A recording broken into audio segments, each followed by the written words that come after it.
Доброе утро, уважаемые коллеги. Пожалуйста, начнем. Доброе утро.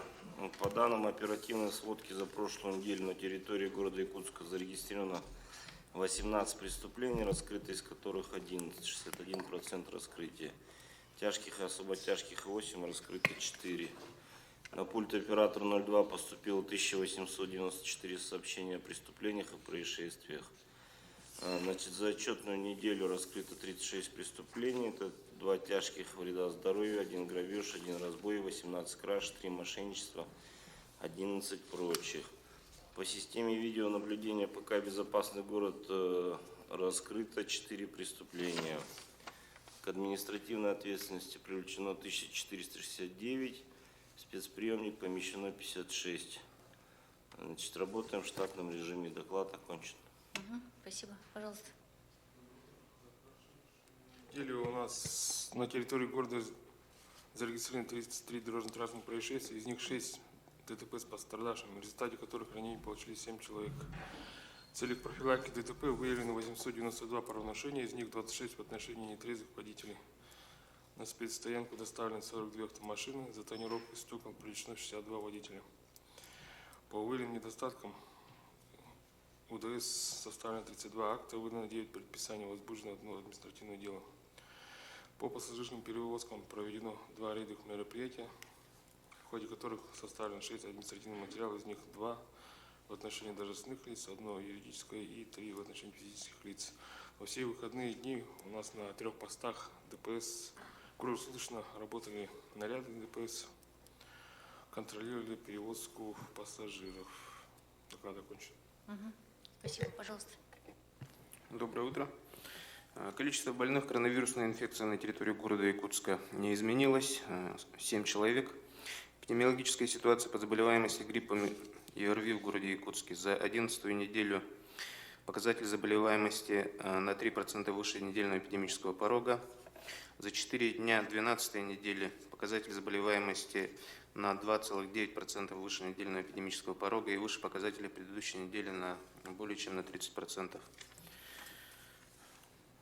В городе Якутске решения о частичном приостановлении воспитательного процесса в дошкольных учреждениях принимались в 4.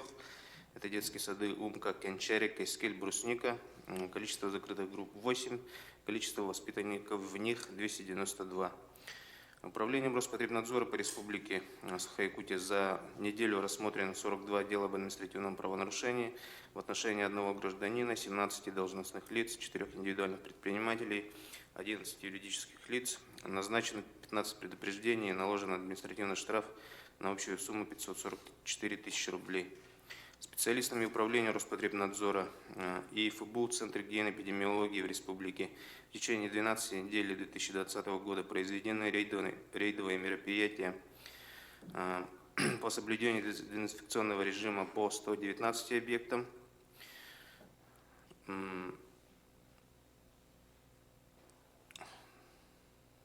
На этом информацию у меня все. И сегодня вот у нас не решен вопрос людей, которые находятся в обсервации, у которых есть домашние животные, вот, с определением вот этих домашних животных во время нахождения больных или подозрительных на коронавирусную инфекцию. Сколько? В приюты. Ну, пока еще неизвестно, но у нас цифры пока на одном месте стоят, ну а если будут расти? Так, значит, Павел Николаевич, свяжитесь, пожалуйста, со службами, которые обладают данной информацией. Надо найти решение. Может быть, частные пункты передержки животных могут взять их. Хорошо, будем думать. Но по содержанию тоже надо решать. Так, хорошо. Так, ясно. Так, департамент ЖКХ.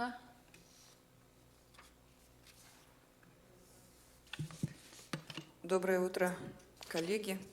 Так, работа в штатном режиме. Из основных разработано и утверждено распоряжение окружной администрации об оперативном штабе по профилактике и ликвидации бешенства на территории городского округа город Якутск.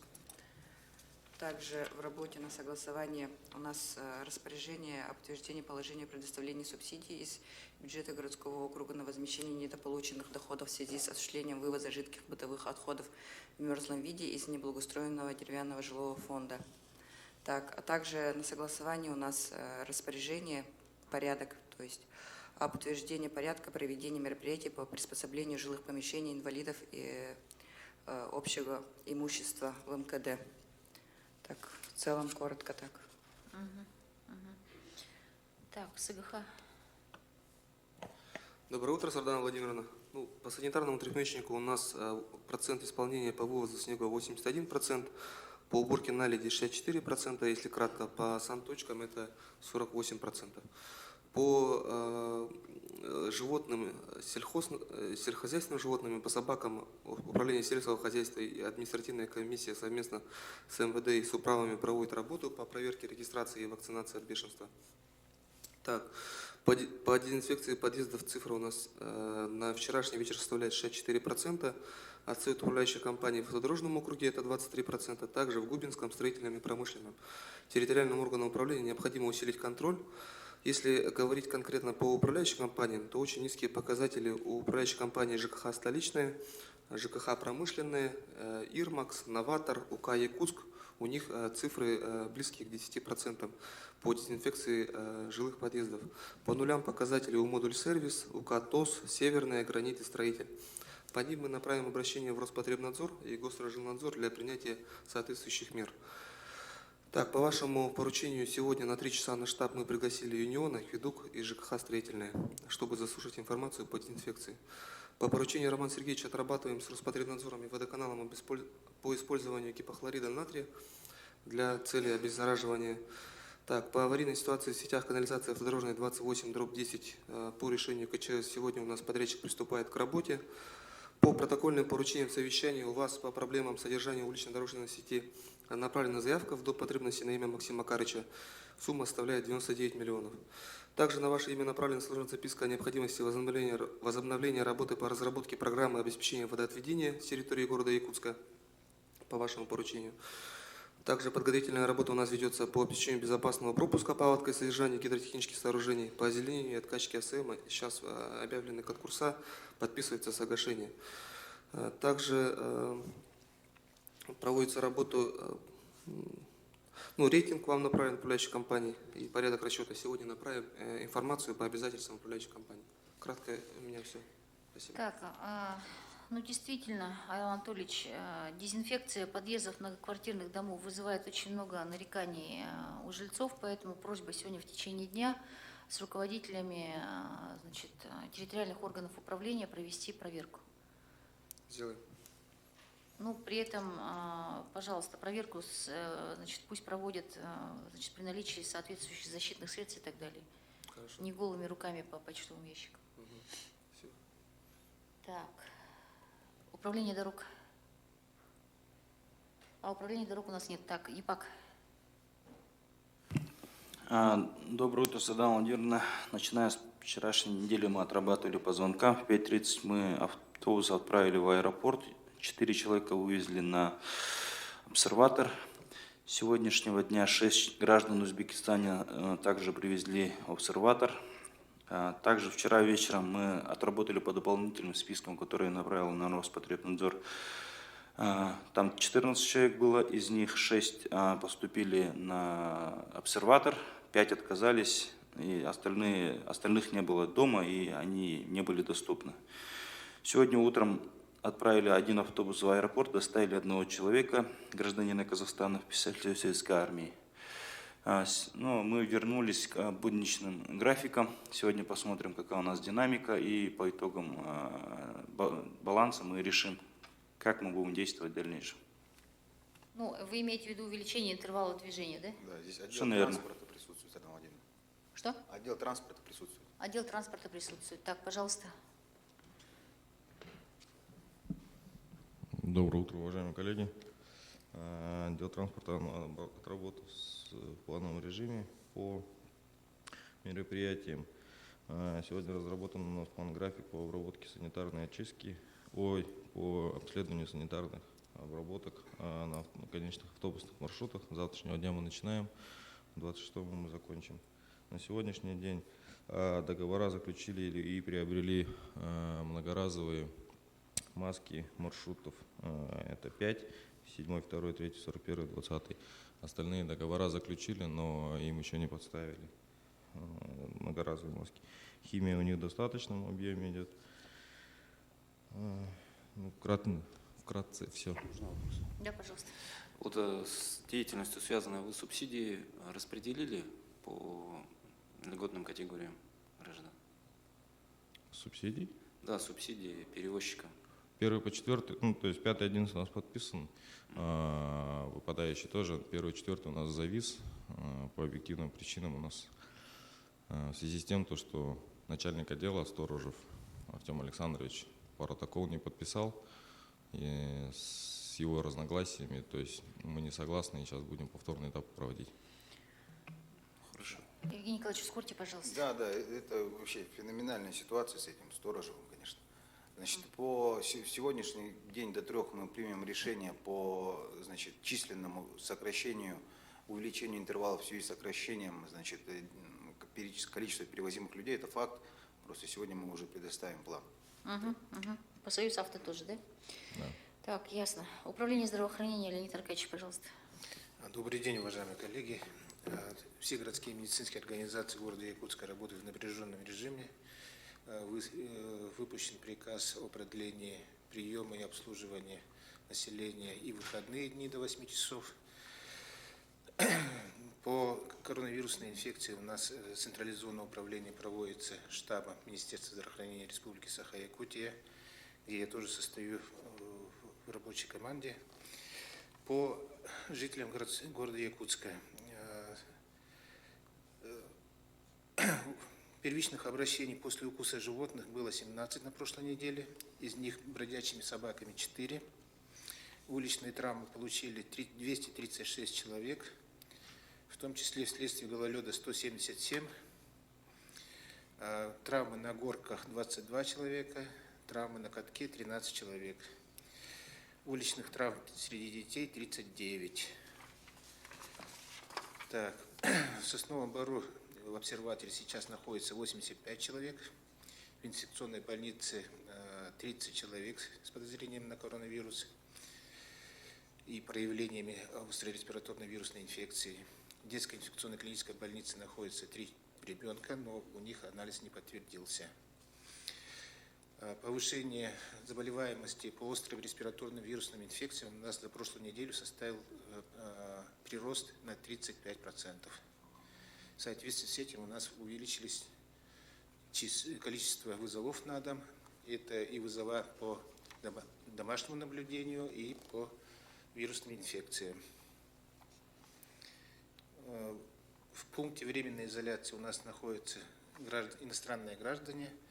Они представляют Китай, Францию, Киргизию, Узбекистан, Украину, Черногорию и Белоруссию. Сколько человек там?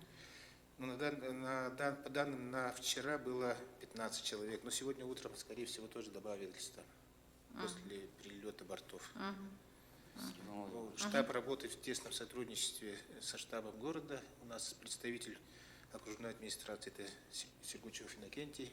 Мы тесно взаимодействуем и с Министерством внутренних дел, и с управляющими компаниями. Скажите, пожалуйста, у вас 35%, вот немножко данные у Роспотребнадзора ниже. У вас данные на чем основываются? Нет, мы данные эти собираем на пятницу. За неделю, да? Да, за неделю.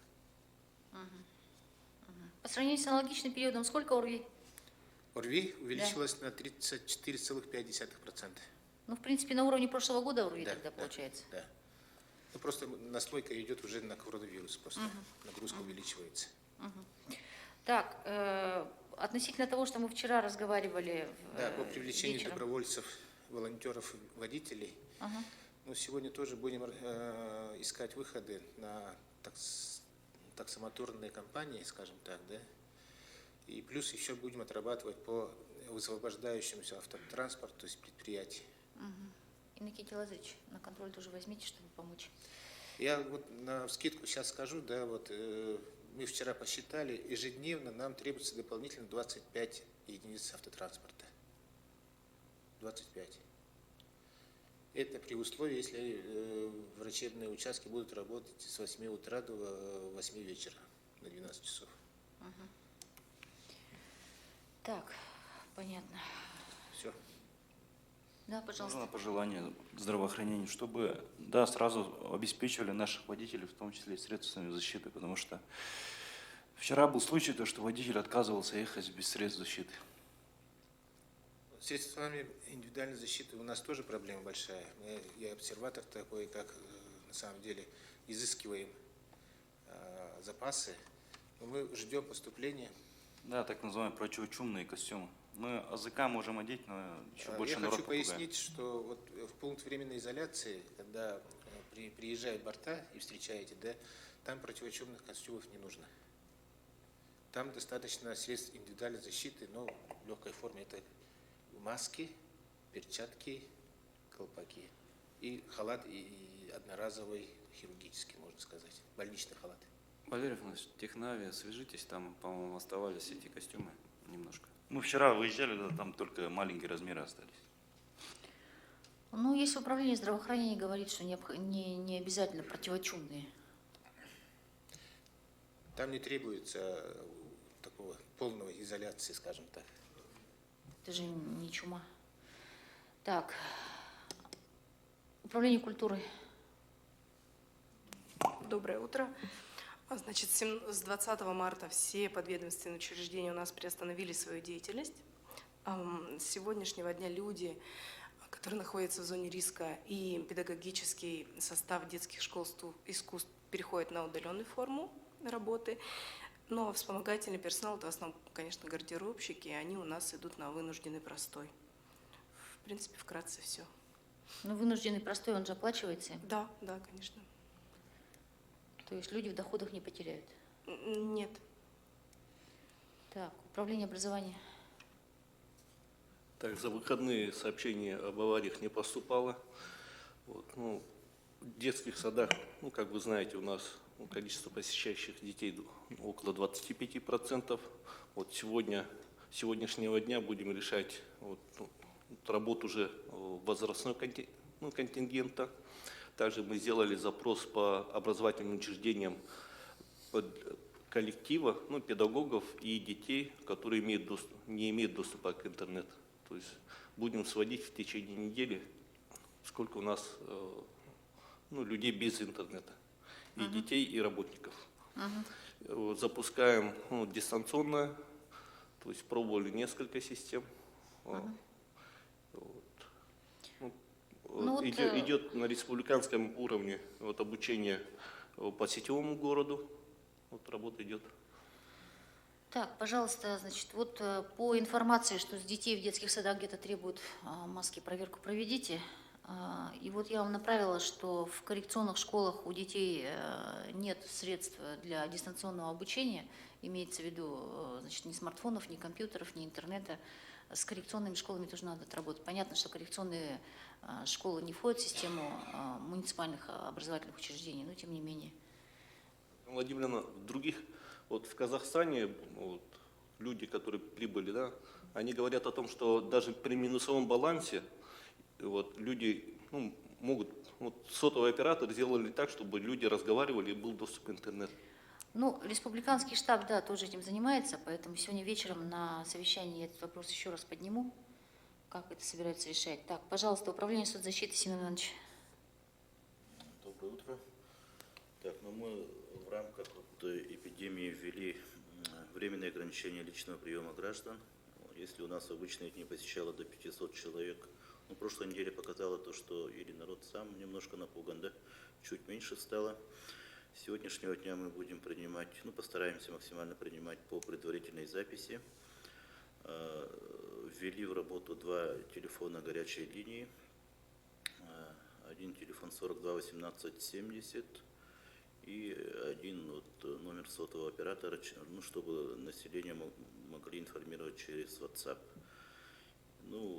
Требуем обязательно масочный режим, кто-то понимает, люди стараются маски с собой носить, Ну, кто-то, бывает, недовольство тоже, да, чтобы без масок приняли. И максимально вот стараемся объяснить населению, чтобы подавали документы через портал eyakutia.ru. Ну, по основным видам наших услуг 46, по-моему, через портал доступны, самые популярные услуги. Но есть там ряд вопросов по новым детским выплатам и так далее. Ну, требуется там подтверждение доходов, но с министерством будем отрабатывать этот вопрос. Так, сегодня в городе Якутске у нас, ну, скажем так, знаменательное событие. Исполняется 100 лет жительницы города Владимировой Лидии Терентьевне. И на сегодня, получается, пятая долгожительница в городе будет. Ну, мы должны к 12 часам поздравить юбиляршу, вручить юбилейный знак ВИАГАЗ. Ну, пожалуйста, примите все меры предосторожности, чтобы Да, случайно не и коротко, затащить да. туда, чего не нужно. Так, и, значит, ко мне обращаются инвалиды. Они, правда, совместно проживают, семьи инвалидов, у которых есть сейчас трудности с, значит, с покупкой продуктов, там, медикаментов и так далее. Они не входят в категорию лиц, которые вы обслуживаете, как одиноко проживающие, пожилые. Вот. Но, тем не менее, вот этот вопрос тоже надо будет. Номера горячей линии Павел Николаевич и департамент СМИ максимально распространить, чтобы люди могли, значит, обращаться или к волонтерам, или непосредственно в социальные службы, чтобы им оказали помощь. Хорошо. Так, департамент предпринимательства. Доброе утро. По данным МУ МВД, за время дежурства нарядами с 22 марта по 23 были проверены 9 развлекательных заведений на предмет исполнения распоряжения об ограничении времени работы. Выявлены 2 нарушителя. Это Прага по Дзержинского 42 до часу ночи работал и БАКС Дежнева на Дежнева 79 до 3 ночи. Нарушители, которые были с субботнего вечера, Мохито, Зодиак и Новый Пекин при повторной проверке были закрыты. Также вчера специалистами управ и пригородов проверено 176 НТО на предмет соблюдения правил Роспотребнадзора по дезинфекции. В большинстве НТО отсутствуют лампы и термометры, во многих работают без масок и есть такие, которые не имеют дезинфицирующих средств. Свод для ЕДДС сделаем сегодня до обеда. У меня все. Так, Виталий Эдуардович ГОЧС. Здравия желаю, Светлана Владимировна. Доброе утро, уважаемые коллеги. Значит, за неделю у нас серьезных каких-то происшествий не произошло. Так, режим функционирования, повышенная готовность. По службе 01 выездов за неделю было 26, в том числе на пожары 8, ложных 18. По службе 02 1793, по 03 3514, в том числе по ОРВИ 159, это за неделю данные. 04 служба газа 93, так, аварийные 21. По общественному транспорту межгород 14, пригород 360, в ремонте 176 единиц. Так, служба спасения выезжала 7 раз. По предприятиям аварийные отключения были у нас в центральном районе электросетей, так, и у водоканала. По заявкам на ЕДДС за неделю поступило 177 заявок, всего переходящие и невыполненные 556. Из них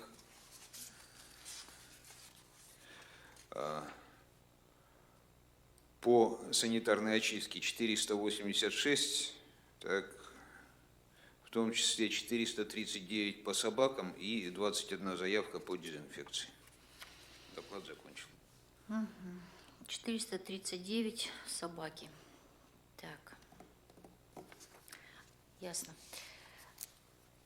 Иннокентий Лазаревич, есть что сказать сейчас в планерке? Добрый день, коллеги. Работаем в плановом режиме. Сейчас в первой половине дня обобщаем и сводим всю информацию, поступившую за вчерашний день со всех структурных подразделений и органов управления. На На сегодняшний день у нас должно выйти распоряжение об оперативной группе по коронавирусной инфекции, скажем так. Ну и решается вопрос по оказанию содействия штаба Министерства здравоохранения. Хорошо. Так, Наталья Романовна, пожалуйста. Доброе утро, коллеги. Все объекты социальной инфраструктуры работают в режиме исполнения всех профилактических мероприятий и по ограничительном режиме. По предложениям, которые я вчера озвучивала во время оперативного штаба заседания, мы в текущем режиме будем отрабатывать с управлением образования. Евгений Николаевич. Доброе утро, коллеги, еще раз. Значит, строительный блок в прошлой неделе, начиная с пятницы, перешли на ВКС режим проведения комиссий и, значит, собраний наших. Получается, но вместе с тем вынужден констатировать то, что за выходные звонили застройщики, подрядчики по, значит, работам. У всех большая проблема будет стоять с кадровым обеспечением. То есть мы сегодня должны констатировать этот факт, то, что строительная отрасль столкнется с большими проблемами. Поэтому нужно, наверное, разрабатывать формат работы по национальным проектам, формат работы по мерам поддержки застройщиков, тех, которые столкнутся с отсутствием рабочей силы. Спасибо. Так, я думаю, что Алексей Засимович Колодезников сегодня, наверное, этим вопросом тоже займется, потому что это общая проблема вообще. Действительно, вопрос реализации, значит, национального проекта «Безопасные и качественные автомобильные дороги» этим летом в городе Якутске, видимо, будет встречать определенные трудности в связи с тем, что запрещен, значит, на сегодняшний день приглашение рабочей силы извне. Значит, необходимо будет ориентировать всех, значит, кто заключит муниципальные контракты на реализацию национального проекта «Безопасные и качественные автомобильные дороги» на то, чтобы, значит, нанимать персонал уже внутри республики. Не знаю, найдут ли они достаточное количество квалифицированных кадров, но в крайнем случае сейчас эту уже работу надо начинать, потому что вопросы действительно есть. Да, и вместе с тем продолжу еще. Да. Проблема, значит, в целом кроется в том, что большинство предприятий готовилось к этому сезону, значит, закупили технику, закупили инертные материалы, уже завезли и, соответственно, залезли в долговую нагрузку, в кредиты. То же самое касается, значит, строительных организаций, и поэтому сегодня, значит, все ждут или от нас, или от республиканских, или от федеральных властей, какое решение будет принято по, значит, мерам поддержки, по заморозке кредитной ставки или с чего, потому что в ближайшие месяц, два, три, если мы не будем принимать этого решения, люди будут вынуждены все равно как-то работать, и ни к чему хорошему для них это в экономическом плане не приведет. Такой вопрос сегодня стоит не только у дорожников и застройщиков, такой вопрос стоит вообще у всех представителей бизнеса. Действительно, не самые легкие времена, и на уровне, значит, уже на правительственном уровне, на уровне республики должны быть приняты какие-то определенные решения, может быть, по аналогии с другими странами, которые принимают беспрецедентные меры по поддержке малого, среднего бизнеса, и крупного бизнеса скоро, видимо, тоже потребуется. Так, пожалуйста, Роман Сергеевич. Доброе утро, коллеги. По текущим делам, то, что было сказано со стороны Аела Анатольевича, добавить пока нечего, за исключением следующих. У нас на полигоне складирования снега возникает сложность в части того, что из-за огромных количества выпавших осадков у нас полигон уже на сегодняшний день, по сути дела, переполнен. Еще до конца недели будем принимать. И, соответственно, станет вопрос, что мы будем делать с 1 апреля. Возникает вопрос о необходимости открытия временного какого-то полигона для складирования. В цифрах, для понимания, если в прошлом году до 15 апреля было завезено на полигон 407 тысяч метров кубических, то на сегодняшний день 430 уже завезено снегом. Снег возят активно с города. Будем решать этот вопрос. Из также нехороших новостей. Со стороны агентств субсидий не поступили субвенции в сторону жилкомсервиса. И, соответственно, стоит вопрос, как дальше производить работу по ряду направлений, в том числе по вывозу жидких бытовых отходов. Будем сегодня разговаривать с Министерством ЖКХ в этом направлении. Ну и также сегодня проведем оперативный штаб по профилактике и ликвидации бешенства на территории городского округа города Якутска. По докладу все. Так, предложение по временному полигону снега, пожалуйста, внесите. По агентству субсидий, значит, подготовьте, пожалуйста, письмо за моей подписью на имя Айсена Сергеевича. Значит, необходимо обрисовать ситуацию. Также мы с вами говорили о том, что, значит, необходимо нам обратиться в республиканскую налоговую для того, чтобы они отсрочили, значит, процедуры по банкротству жилкомсервиса в связи со сложившейся ситуацией и участием муниципального предприятия в неотложных работах по поддержанию надлежащего санитарного состояния на территории города Якутска, что особенно важно, значит, в рамках сложившейся ситуации по бешенству, объявленному на территории городского округа города Якутск, а также в рамках тех карантинных мероприятий, которые проводятся на сегодняшний день в городе Якутске в связи с коронавирусом. Просьба это немедленно сделать. Так, по бешенству все решения, пожалуйста, принимайте максимально прозрачно, чтобы не было никаких неожиданностей. Безусловно. Так, значит, и также необходимо обратиться в Министерство внутренних дел Республики Саха-Якутия для того, чтобы они ускорили, значит, процедуры и открыли запечатанные контейнеры, где у нас находятся утилизированные ветеринарной, республиканской ветеринарной службой, не утилизированные, а умерщвленные ветеринарной службой, значит, трупы безнадзорных животных, потому что необходимо их уже утилизировать. Температура начинается плюсовая, ну вы сами эту проблему знаете, поэтому в МВД необходимо обратиться. Светлана Владимировна, такое обращение на прошлой неделе уже ушло со стороны жилкомсервиса, в том числе и в адрес прокуратуры и Следственного комитета. Также мы обратились в Роспотребнадзор и иные надзорные органы, которые связаны с этим вопросом, потому что ситуация действительно там уже непростая. Так, по управляющим компаниям просьба, значит, работу усилить вот в рамках того, что сегодня прозвучало на планерке. Так, Павел Николаевич, пожалуйста. Доброе утро, коллеги. На прошлой неделе мы реализовывали мероприятие первого этапа перехода на особый режим работы окружной администрации. Это касается прекращения личного приема граждан и организации работы фронт-офисов в зданиях окружной администрации. Это на проспекте Ленина, 15, Октябрьская, 20 и Дзержинская, 21, где у нас ДЖО располагается. Так, вместе с тем у нас мы продолжаем оказывать населению города весь набор муниципальных услуг, которые мы должны им оказывать. Жители города в этом отношении не должны ни в коем образом пострадать. На этой неделе, завтрашнего дня, мы приступаем ко второму этапу перехода на особый режим работы.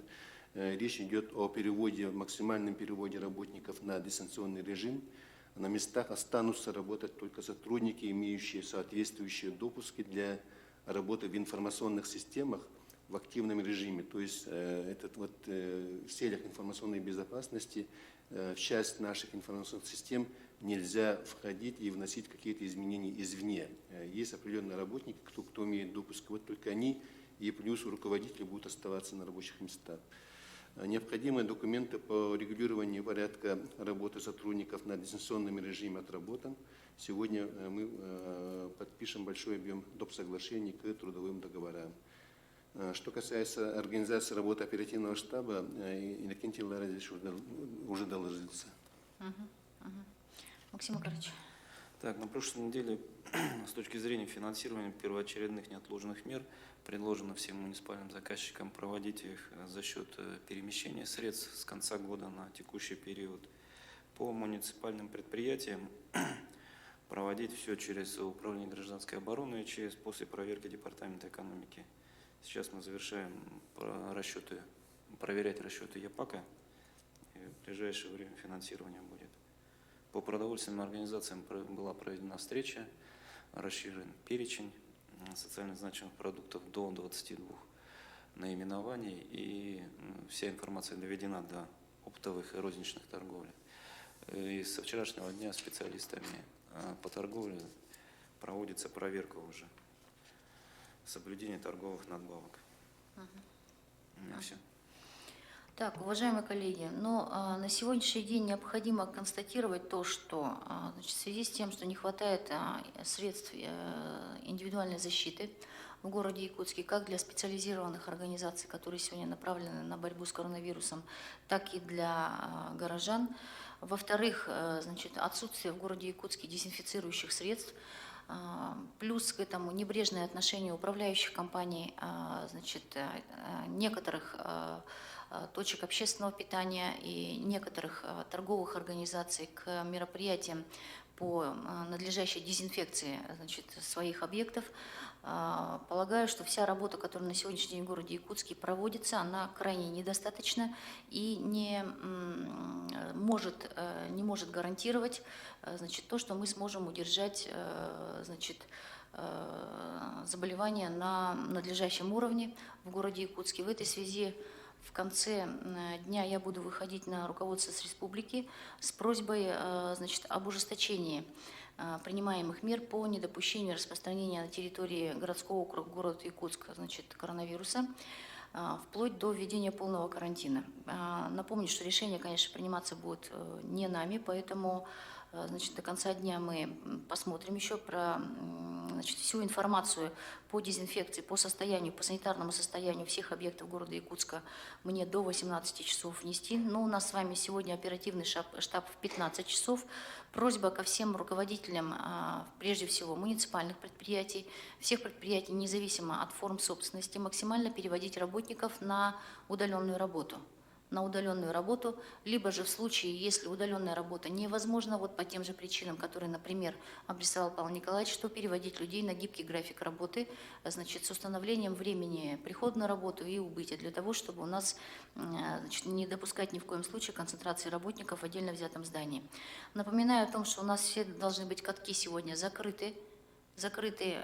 У людей есть ложное ощущение, что если они находятся на свежем воздухе, то им ничего не угрожает. Вместе с тем мы понимаем, что они берут в аренду катки, коньки, они эти коньки сдают обратно, все это не обрабатывается, поэтому, конечно, в данном случае, как и пункты проката, это тоже большой